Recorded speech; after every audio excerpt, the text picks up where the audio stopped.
être une femme, c'est quelque chose de très compliqué dans notre société. C'est-à-dire que avoir des ambitions intellectuelles quand on est une femme. Bon, déjà, ça, c'est compliqué. Quand j'ai commencé, donc j'ai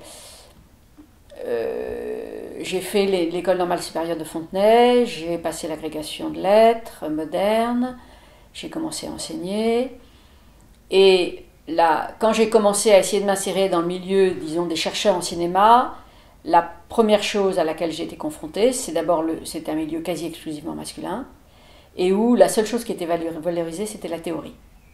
Mais la théorie au sens le plus abstrait du terme. Et donc, moi qui m'intéressais au film comme porteur d'un imaginaire collectif, j'étais d'emblée dévalorisée.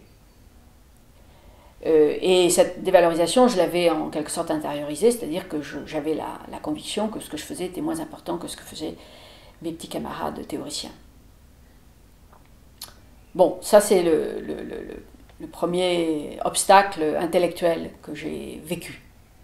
Et il est évident que ça m'a retardé, en ce sens que j'ai mis beaucoup d'années, y compris une analyse, pour arriver à surmonter le sentiment de ma moindre valeur. Bon, ensuite, ça je dirais c'est l'obstacle majeur, c'est le fait d'intérioriser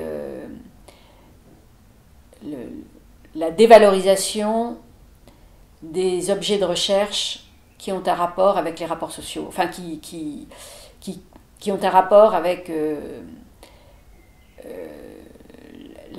les situations concrètes de domination concrète. La plupart des chercheurs de ma génération qui ont fait carrière en cinéma, ce sont des gens qui se sont intéressés soit à la théorie pure, soit à l'esthétique. Voilà, d'abord. Bon, ensuite, il est évident que le fait d'avoir des enfants, qui pour moi n'était pas du tout une nécessité, mais bon, à un moment j'ai eu un enfant, puis un autre enfant, j'en ai été très heureuse, mais je ne me sentais pas incomplète parce que j'avais pas d'enfant, hein, soyons clairs là-dessus. Il s'est trouvé que les conditions à un moment ont été réunies pour que j'ai envie d'avoir un enfant, et je dois dire que les enfants en tant que tels n'ont pas été du tout un obstacle dans mon travail intellectuel.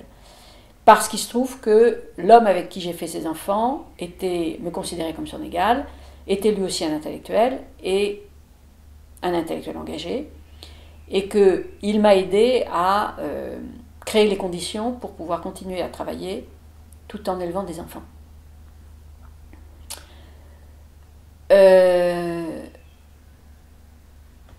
Ensuite, dans l'institution universitaire, bon, ce qui a été une casserole épouvantable, c'est bien entendu la nature de mes recherches.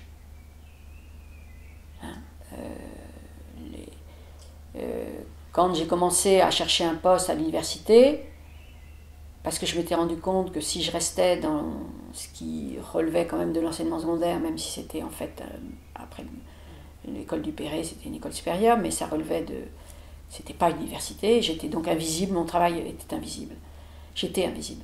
Donc je me suis décidée à postuler dans l'enseignement supérieur, et là je me suis rendu compte que mon travail était une casserole épouvantable, parce que mon travail était considéré comme nul et non avenu par tous les gens qui avaient le pouvoir de recruter, et qui étaient en général des hommes, hein, parce qu'une des caractéristiques de l'université, c'est que y a un plafond de verre. Aujourd'hui, ce qui n'était pas le cas à mon époque, mais aujourd'hui, il y a autant d'hommes que de femmes maîtres de conf en cinéma, des conférences, mais il n'y a que 10% de femmes professeurs.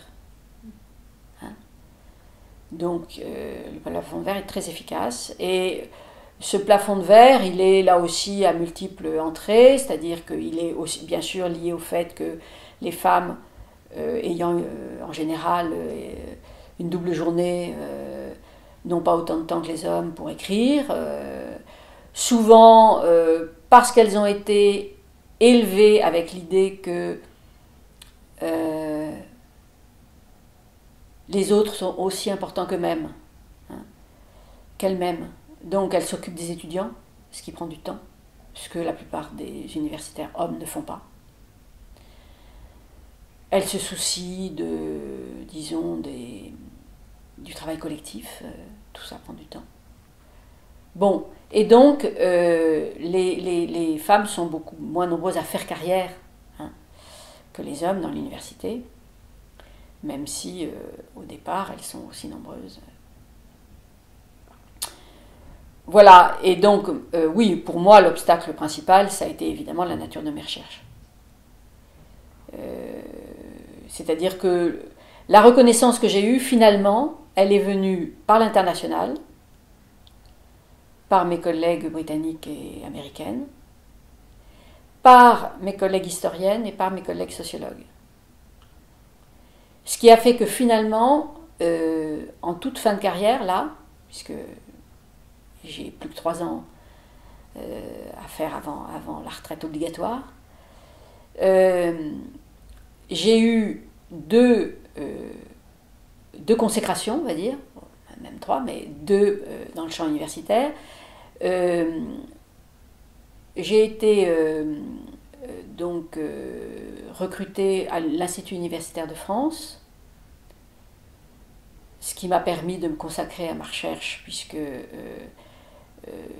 quand on est à l'Institut universitaire de France, qui représente un mandat de 5 ans, on ne fait plus qu'un tiers de son service d'enseignement et on a 15 000 € par an pour sa recherche. Et donc j'ai obtenu l'Institut universitaire de France en 2008 parce que le jury de l'Institut est international, 50% étrangers. Et pour la même raison, j'ai obtenu un programme de recherche en 2012, cinéma et cinéphilie populaire, pour la même raison, c'est que le jury de l'ANR est international. Voilà, donc la reconnaissance que j'ai obtenue, je l'ai vraiment obtenue par un détour non français.